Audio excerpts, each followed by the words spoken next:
There's a lot of confusion about the difference between the role of an inspector and an appraiser. So here's everything you need to know about the appraisal process in about 5 minutes or less. Watch to find out.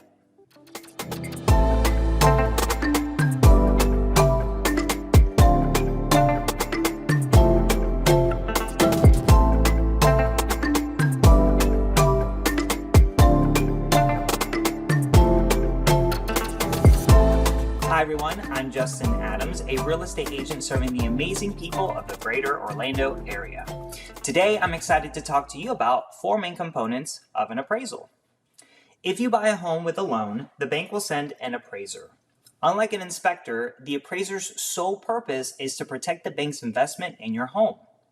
The bank wants to know that the buyer isn't overpaying, so if the buyer ever defaults on the loan, the bank can foreclose on the home and recover its investment.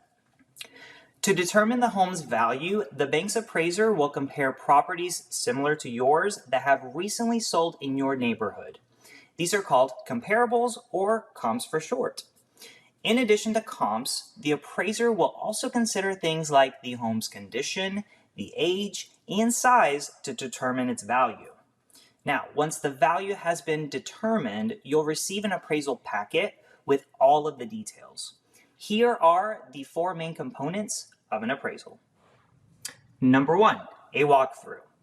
The bank's appraiser will walk through the entire house to get an idea of the overall condition. They'll also confirm the tax records and note any upgrades done to the home.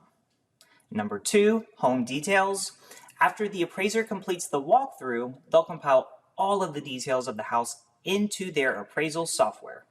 They'll enter important details like square footage, room count, bathroom count, and measurements.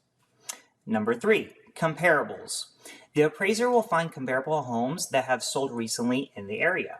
They'll note all of the similarities to your home and include pictures from the MLS. And number 4, the evaluation. The most important part of the appraisal packet is the evaluation. This evaluation is the amount that the appraiser deems the home is worth. This dollar amount will be sent to the bank and the buyer so all parties know how much the bank is willing to lend. If the appraisal comes back higher than agreed upon price, the buyer will have peace of mind that they aren't overpaying for the home.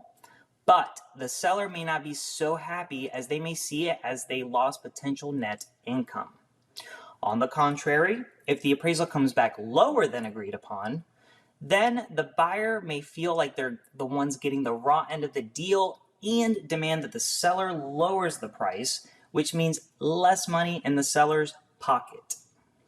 The ideal scenario is to agree on a price that aligns with the home's fair market value, so it's a win-win for both parties involved. This is why it's so important to have a great real estate agent on your side. A good realtor can price the home correctly to begin with and communicate the value to the appraiser throughout the appraisal process. If you're thinking about making a move or know someone who is, I can help. Just reply back to this email or send me a text at the number listed here below. No pressure, no sales tactics, just the helpful advice and the guidance that you need.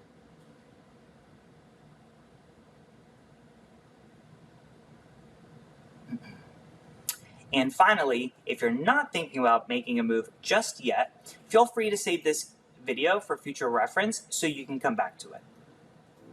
Thank you so much for joining me today, and I look forward to seeing you next time.